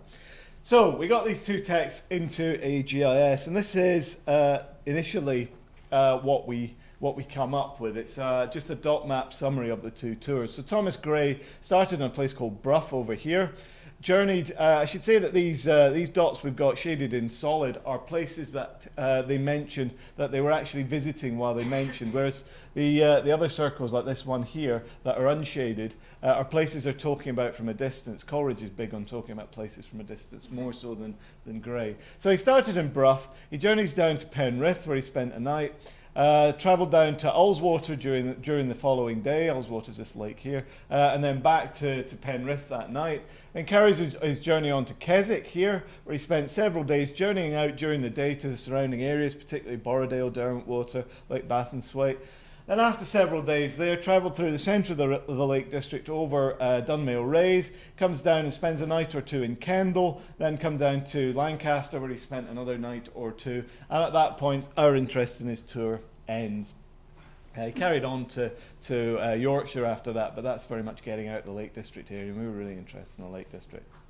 So by contrast, Coleridge actually lived in the Lake District. He lived in Keswick, so his tour started there. He went from there down through the Newlands Valley into Buttermere, spent 2 or 3 days wandering round an area that really wouldn't be considered the Lake District anymore. It's outside the National Park. It's the coastal plain of Cumbria. 2 or 3 days wandering around there. Then came back into the Lake District up Wasdale, climbed Scafell. His tour is the highest mountain in England. His tour is very famous for both his ascent of Scafell and his descent of Scafell. He came down a particularly dangerous route and was quite lucky to survive. He then wandered around this kind of area for a bit, southern Lake District, passed up over Dunmail Raise and back to Keswick from there.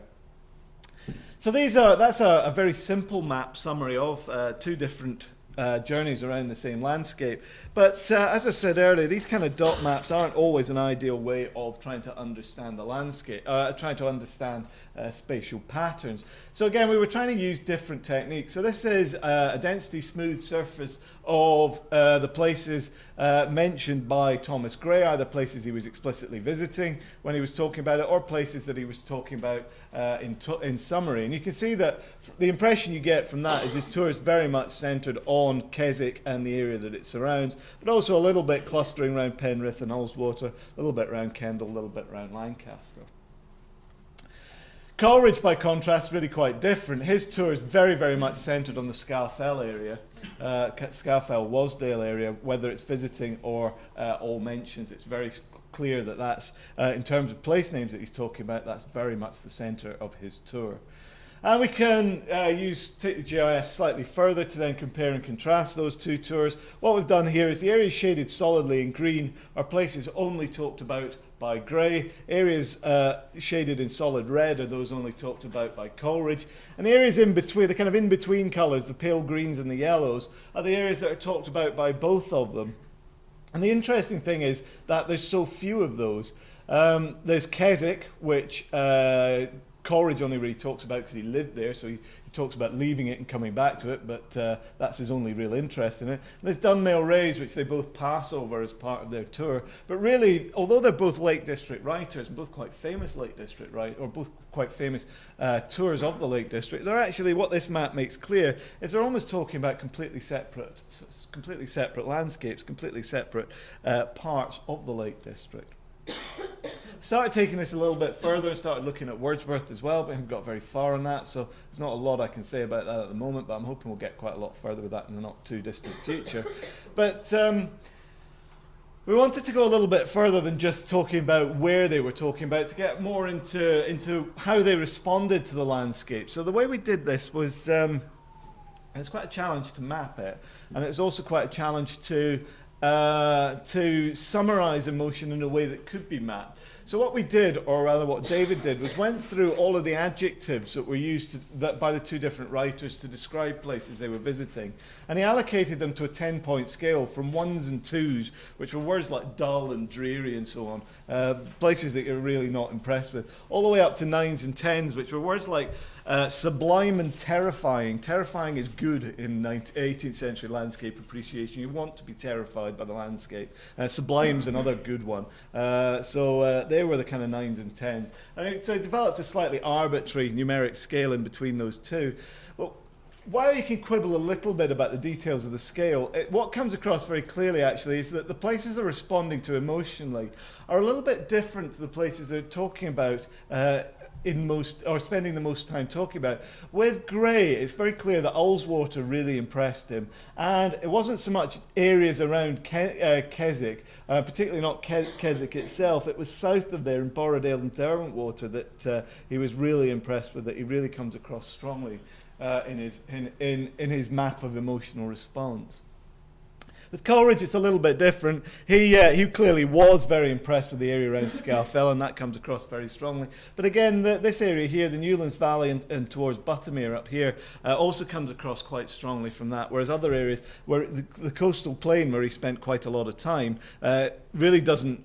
There's nothing to suggest he was very impressed with there. It does pose the question of why spend 3 days walking around there when you're really obviously not very interested in it, or at least as far as your account of it goes, you're not very interested in it. But nevertheless, that's the sort of thing that comes across from this. So we also decided, well as the tours themselves, can we integrate other information with the sources that we've got? And an obvious thing to do is just some of the physical characteristics. So we took a digital terrain model, a raster surface that gives the heights of all of the locations within the Lake District, and overlaid the places that the two writers were talking about onto that to give the heights of places they're talking about, either in blue, places that, this is Gray again, places he visited, or in red, places he's talking about without visiting. And there's a really interesting pattern that comes across from this, and it's in many ways what we might expect from a picturesque writer, in that he spends almost the whole tour below about 1,000 feet, most of it below 100 meters. And the places he's talking about without visiting are either similar places, presumably places quite nearby, or the Lake District only goes up to about 3,000 feet. So they're the high mountains in the Lake District, and he's almost completely ignoring this intermediate band between about 1,000 and 2,000 feet.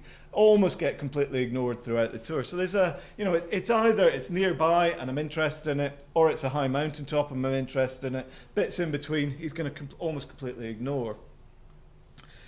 Coleridge is interesting both from the similarities and the differences. Although he's famous for climbing Scarfell, which is up here, actually he spends a lot of his tour talking about low places as well. So from that point, he's actually quite similar to Thomas Gray. But where he contrasts quite interestingly is in these mid-heights, where he's actually he isn't as discriminating about the heights of the places he's talking about. He's got a far less pronounced curve to that profile, and he does pay attention to these kind of middle height places, which Gray either consciously or unconsciously almost completely ignores. We also integrated some census data, a bit less interesting, a bit less surprising, this to look at the population density of the places they were visiting. Gray spends a lot of time in the urban centres of the Lake District, so that comes across quite clearly from this, whereas Coleridge didn't. He was almost consciously avoiding them, and that comes across from that as well. Doesn't really add an awful lot to our understanding, just looking at that. So what we've done with that is, I think, an idea in how we can use GIS to implement distant reading. And on one hand, I think it's quite interesting, and I'm quite pleased with it. But on another hand, it's open to criticism, particularly from literary scholars, or the people that I wanted to get interested in this. Because what we've done is we've started with 2 texts, but we've almost thrown the text away in producing these maps. And I wondered whether literary scholars may not be very impressed with us starting with the things they're interested in, but then more or less throwing them in the bin as our research progressed.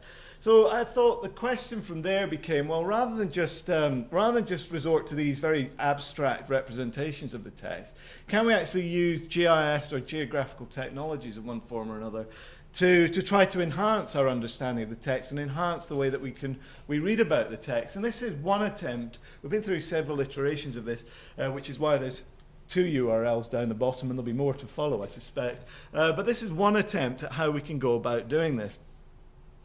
What we did was, this is a Google Earth representation of the Lake District over here, and this is one of the texts. It's actually some of the Wordsworth material that we added to it later over here. And you can see that if you're reading through the text here, we've got the place names are emphasized and turned into hyperlinks. So if you click on one of them, for instance, Scafell, it will zoom the map in on a point location that represents Scafell, which is that one there.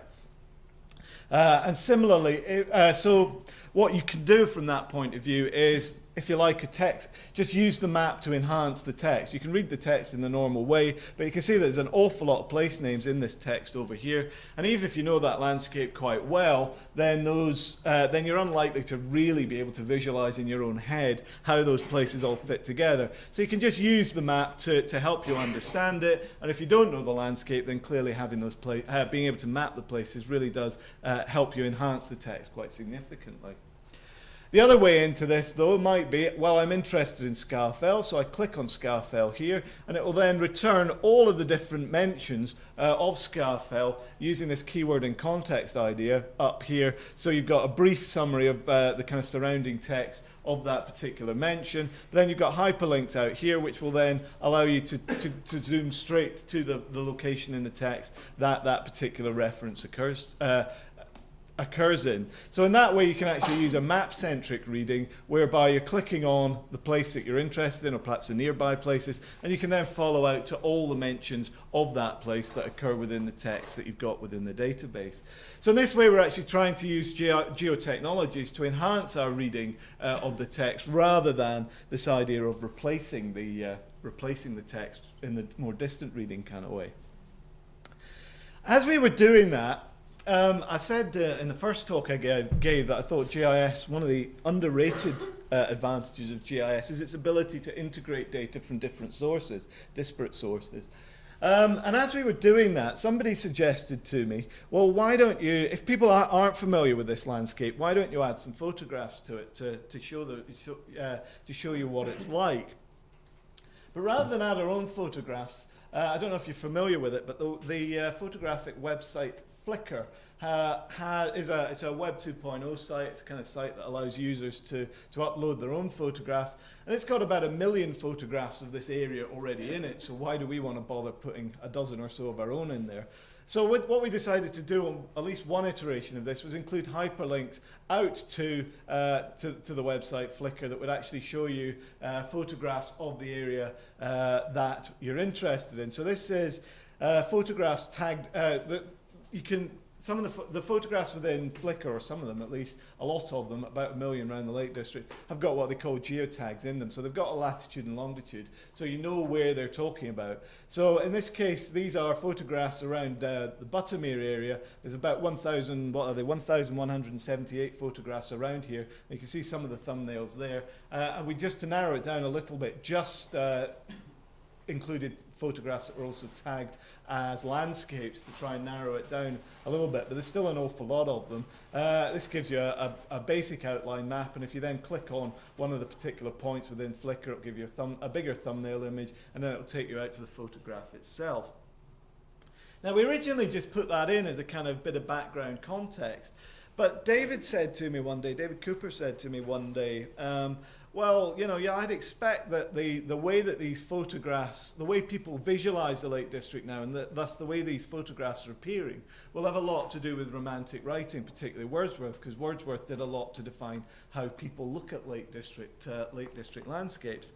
And I thought that was a really interesting idea, but again, as I guess it's a social scientist in me, didn't want to look through a few photographs and see whether they kind of represented Wordsworthian ideal of the Lake District. I thought, as there's about 1 million photographs in there, why can't we use all of them? So we wrote a little program that pulled the spatial data out from all of the photos within this bounding box. And then density smoothed out a map of where they were taking photographs of, which is what this map here is showing. It's really interesting, actually, the pattern of it in a lot of ways. I haven't done as much analysis on it as I'd like, but the first thing that really struck me is, although this dark green area here is the national park boundary, and it's one of the most visited landscapes, one of the most visited parts of Britain, which in itself is a very visited country, but despite that, large amounts of the Lake District actually don't have any photographs in Flickr in them at all, suggesting that certainly, at least as far as people who visit that landscape are concerned, or photograph that landscape are concerned, aren't particularly interesting to them. But the other thing that's really quite interesting is the pattern of where there are quite a lot of photographs. And it actually seems to me that they follow very much the urban centres. This is Kendal here. Over here we've got Windermere and Bowness, Ambleside, kind of Grasmere and Langdale, then up to Keswick up here, and various other centres too. But they're very much the urban areas. This area here is quite interesting as well, this line across here. These are two high passes in the Lake District, Rhinos Pass and Hardknot Pass, which they're roads which go up to about, very narrow, windy roads that go up to about 1,000 feet. One of them was only ever tarmacked by a bureaucratic accident in the 1930s, but as happens with bureaucracies, because it happened, it had to carry on happening. They're really quite impressive roads to drive on. But what's going on again is it's people getting out of their car and taking photographs of the landscape from very close to their car. So you can almost make out the landscape from this. But what's really interesting about this map, although I haven't done really done a summary of it, is I suspect rather than it being the kind of Wordsworthian romantic ideal of the Lake District landscape, it's actually far more similar to a picturesque representation of it, in that people are going to the obvious spots and they're taking the obvious shots repeatedly, and that's the areas that are interested in it. And actually large amounts of even very attractive parts of the national park really aren't attracting photography in any sort of way. So what we can get from this, to stand back from it a little bit, is an understanding that perhaps the way that we expect writers like Wordsworth to have affected the way people view landscape today may not actually be true, and it may actually be that the way that tourism has changed or not changed, well, perhaps the way that tourism really hasn't changed as much as we might expect, or perhaps as much as literary scholars perhaps hoped, in that we still very much follow, as an aggregate pattern at least, very much follow the much more picturesque ways of viewing landscapes than we do the more perhaps enlightened romantic attitudes. However, right, to sum that up a little bit, this is, at the moment it's only pilot work and there's a lot more to do, and we've just finished putting together a corpus of about 60 or 70. When I say just about finished, I mean I'm not sure whether it's 60 or 70 yet, but we've got a lot of texts of Lake District writing that we've now digitised and are ready to start working with. So we can, and they date from about 1750 up to about 1900. So we'll be able to explore that in a lot more detail rather than just looking at two texts. But the other point that I want to make is that GIS really does allow us to understand textual sources in a lot more detail, the geography within textual sources in a lot more detail than we'd have previously been able to do. And one of the big advantages of doing it is the way that, as well as the text, we're able to integrate a vast amount of other material as well. So we were able to, in that simple example, just integrate two texts. I'm hoping, as I say, to integrate 60 or 70 from here, but integrate them together and explore the patterns within them, integrating modern images from a Web 2.0 website to see how they compare, We brought historical maps in. I didn't talk about that as part of this presentation. Modern topographical data to give us height, historical census data to give us population densities, and so on and so forth. So a lot of information can all come together to try to understand the literature in a lot more detail. And the important point about that, or another important point about that, is this allows us to actually make applied contributions to knowledge within, in this case, literary studies, but it could be history as well, which actually, I hope, move us away from just doing GIS for GIS's sake. Not that I've got a problem with that, that's what I've based my career on, but actually allow us to move beyond that into actually doing things which I hope make applied contributions to knowledge within different subjects as well, and drive GIS drive what started as historical GIS much more into spatial humanities GIS as well. So thank you very much.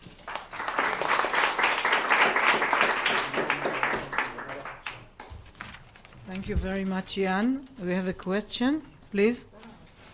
Yeah, that's a very interesting approach.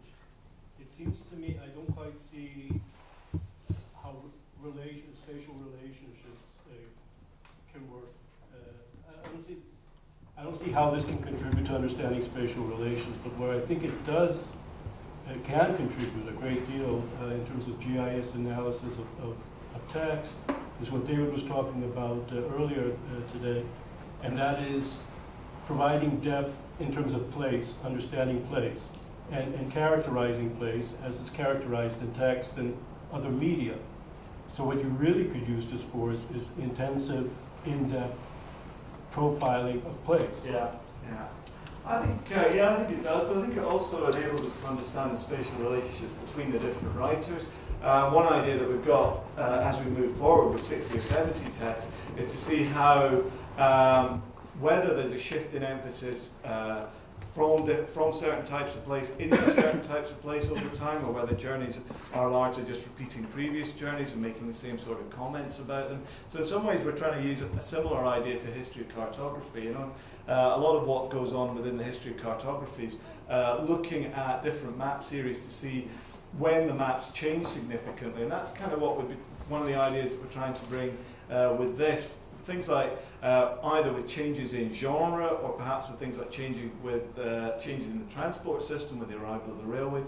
Did that then mean that you get one of these breaks where writers start moving to different places or representing places in different ways? These are the kind of ideas that I want to try to push forward as we move on with this. Please. The last map that you showed might be a little misleading because it shows where people took the picture, but doesn't show what they took a picture of. So maybe try inverting the colors on the heat map and get a different picture of the scenic value of the region. Well, that's that's a fair point. I saw a study done in Yellowstone or Yosemite Park on scenic value in order to avoid building high power lines, and they used a similar technique to establish a scenic value. Well, yeah, you got a fair point in there. In that, for instance, they're taking a picture of the other side of the bay where you don't have any hotspots. Yeah, well, across there, that's Morecambe Seafront. It's a tourist resort which is now fairly run down and fairly shabby. And actually, we went a little bit further with this and actually mapped the different tags that people had put against these. And there were a lot of places tagged as mountain down there. And obviously what's going on, there's no mountains in Morecambe, so they were taking photos across the bay of the mountains in the distance. So it's a fair point that they're not, they're photographs, they're where the photographs were taken, not where the photograph is necessarily of. But nevertheless, I think that that's still telling you of where, what it is telling you is where people think the best views are from, not necessarily are of, but are from, and where you should go if you want to have where you should go if you want to have want to get a good view, a good photograph. So I think we could go further with that using things like viewshed analysis to then say, well, what could you see from these particular locations? Be a bit limited because you don't know what direction people are taking the photos in, but I think there is a lot more you could do with this, and there's a lot more I'm planning to do. You could probably make another layer where you see, if you can see the ocean, and then create a funnel. Everything in the funnel, which is not, I guess, azimuth of 270, you put in a layer, let's say, with two values, yes or no, and then everything that's no, you get rid of all the ones that the funnel isn't towards the ocean. Or combine this map with the previous map that you showed. Okay, one more question. As I said, another way to understand this map is not how people, not the most beautiful locations that people are finding in this area, but it represents the official tourist map of the area. I mean, an interesting link may be to map the amount of times that each tourist site is mentioned on the tourist guides, the information desks, the organized tours, because most tourists just use these to lead them to the most beautiful sites. If they have 3 days in this area, they will take the guide and go there. Yeah, when you said it was an official, it's almost an unofficial tourist map. That Where officials are where the general public is volunteering, it is going. It is volunteering information about where it's going and where it thinks is worth photographing. So it would be very interesting to compare that with modern tourist material to see how that compares and whether both where they're similar, but also I think any differences would be very interesting. Other places that the tourist board is pushing that are not photographed, and similarly other places that the tourist board isn't mentioned that are photographed a lot. That would be quite interesting, definitely. Thank you. I have a personal comment. When I was a student in geography, I did a seminar paper on the Lake District. And as a true geographer, I decided that I had to visit the Lake District. So looking at your maps, I think that the spirit of the Lake District does not appear. It doesn't, in what you showed, maybe the pictures will give more into the interactive second part of your presentation, which is a lot less. But one more thing, as a historian and historical geographer, I think that if you are analyzing certain authors or sources for a certain period, you should also try and bring images, paintings, photographs from the same period, not modern photographs. You can also bring the modern photographs, but it will be very important to give for each of your sources or the people that you are investigating, try and get as much more, because you said only modern images here. Why not old images? Why not old paintings, old sources, etc.? Now, I'd like to get hold of old images. I think we From will the be able time to, of these two people, for example. Yeah, there are places like the Wordsworth Trust in Grasmere have got quite large collections of these, and increasingly they include grid references part of the metadata. So we could use those as sources to do that. It's definitely something I'm thinking about. There is always a little bit of a tension with this sort of work in terms of what you'd like to do against what you can get the data to do, and this is more driven by what we can get the data to do. It would be interesting to do. On your point about the spirit of not capturing the spirit, I absolutely agree. These are very crude, abstract maps, and they give you a certain representation. It's such a beautiful area with the U valleys, etc. So it's not, as I say, it's not meant to replace the text. It's actually meant to enhance it and maybe to allow us to understand the text in different ways. But it's definitely not meant to say you no longer need to read the text, or let alone you don't necessarily you don't need to go here anymore because you can just look at this sort of map, because that's definitely what we're trying to do. So I thank all the participants. I was delighted to participate in this most interesting and stimulating day. And Noam, you say some last words, please. Just a few words. It's very late now, and we'd like to have dinner. And I'd like to thank you all for coming. The guests from overseas, from all around Israel. I myself have learned new things, and the scope for research is endless.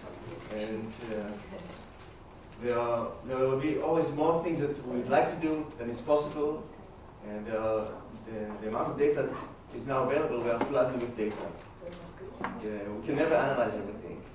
So there's a lot to be done, a lot of fun to be had doing research. And I'd like to thank you, and thank you very much. No, thank you.